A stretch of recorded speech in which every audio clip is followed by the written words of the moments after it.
This is the fire mistake that sent settlers to bed by a roaring blaze and left them frozen gray by midnight, and it killed more of them in their sleep than any wolf ever did. Before we sit down by that fire together, do one thing for me. Subscribe and ring the bell for the next forgotten story from the cold frontier. Now picture it. A one-room log cabin buried in snow deep in a January that bites straight through the walls. Outside, the pines stand black and the cold has teeth. Inside, a family piles the hearth high. A great tall blaze roars up the stone, throwing orange light on every face. A father, a mother, children close by. The room warms so fast you'd swear you were safe.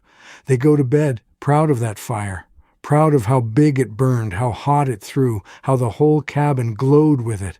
And by midnight, the room is black, cold, the coals gray and dead. Some of them never wake up. If you've ever built a big, proud fire and shivered anyway a few hours later, you've felt the edge of this mistake yourself.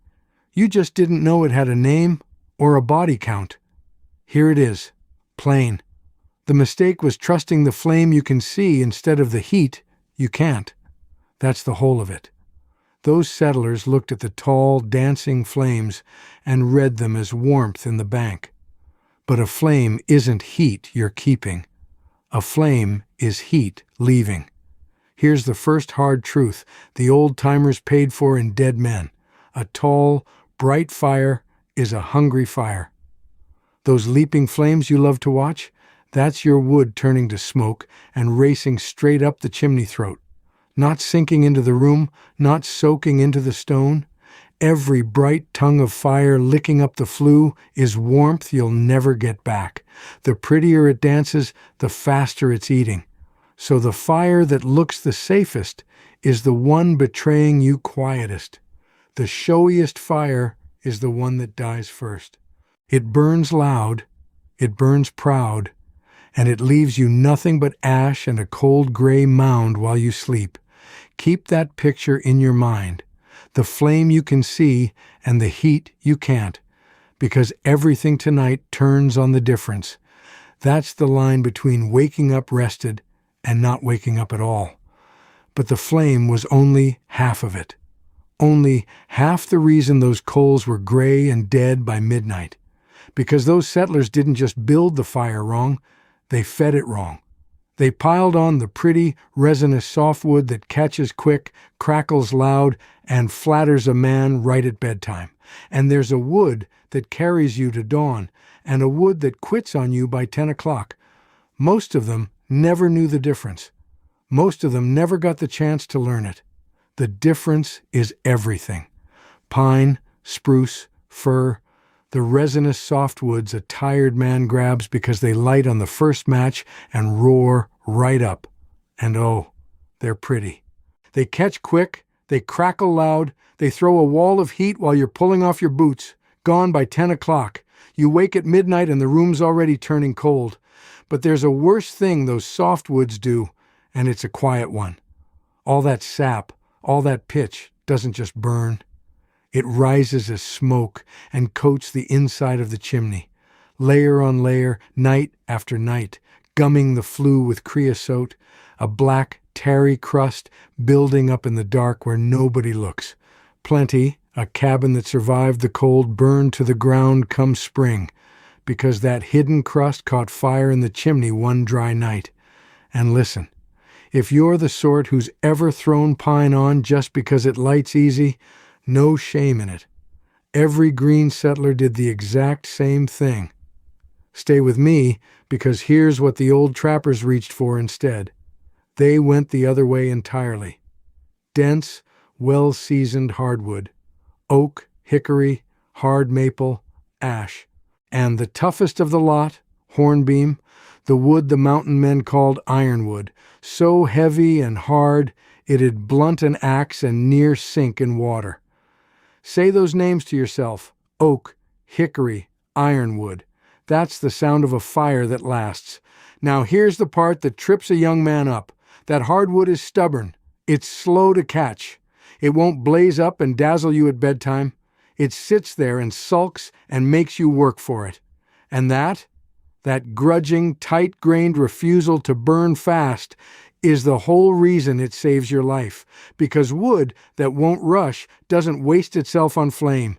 It burns down to a bed of coals that hold heat like stones in a kettle, low, orange, no flame at all, just deep, patient heat you can't see but you can feel across the whole room. And there it is, the flame you can see against the heat you can't. That's the split. Flame versus coal, softwood versus hardwood. Get that one thing right, and you've solved half of what kept those old-timers breathing come morning, half. Write that down in the back of your mind, because the other half is coming. But don't get comfortable, because here's where it caught even the careful ones off guard. A man could have a shed stacked to the rafters with split oak, dry and dark and heavy as gold. He could lay it on right, get himself a proper bed of hardwood coals glowing at the back of the hearth. And if he did nothing more, if he just climbed under the firs and let that good fire burn free all night, you know what he'd find at dawn? Gray, cold, dead. Same as the fool who burned pine. So the ones who lived, the trappers and the mountain men who woke warm every single morning, they did one last thing to that fire before they closed their eyes. And to a green settler standing in the doorway, watching, it looked for all the world like they were smothering the thing to death. Smothering it to death. That's exactly what it looked like. But watch his hands. Last thing before sleep, the frontiersman would rake those bright embers into a tight mound at the back of the hearth. Not spread out.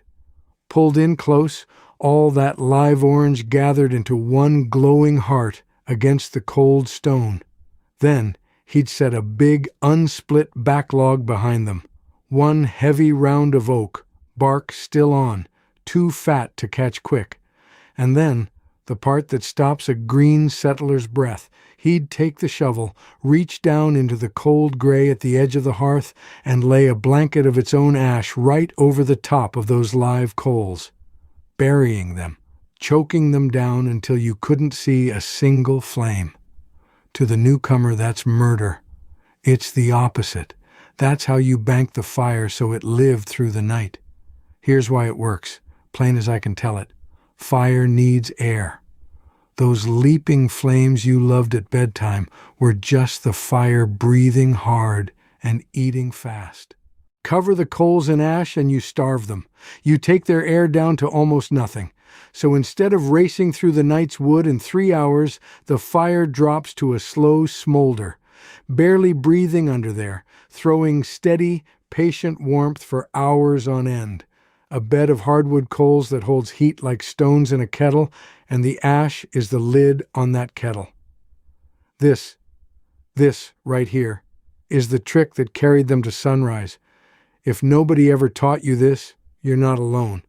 It was almost lost, and the morning payoff is the sweetest part. The frontiersman wakes in a cold room, swings his feet down, and he doesn't reach for flint. He doesn't fumble in the dark. He just sweeps the ash aside with the poker, and there they are, the buried embers, still red, still alive after 8-9 hours in the dark. Lay on a handful of dry kindling, a breath or two, and the fire wakes up in about a minute.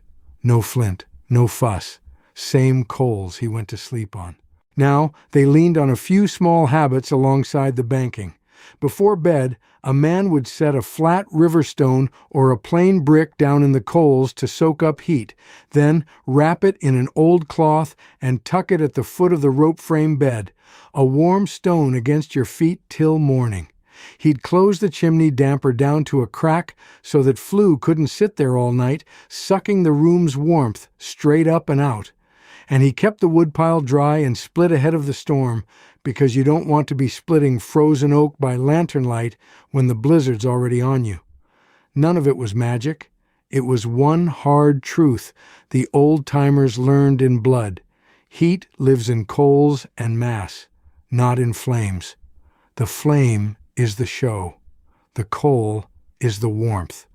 Remember that, and you finally understand why their fires lasted till dawn, while so many others went gray and dead by midnight. Now, hear me clear, this is old wisdom told for remembrance, not a how-to.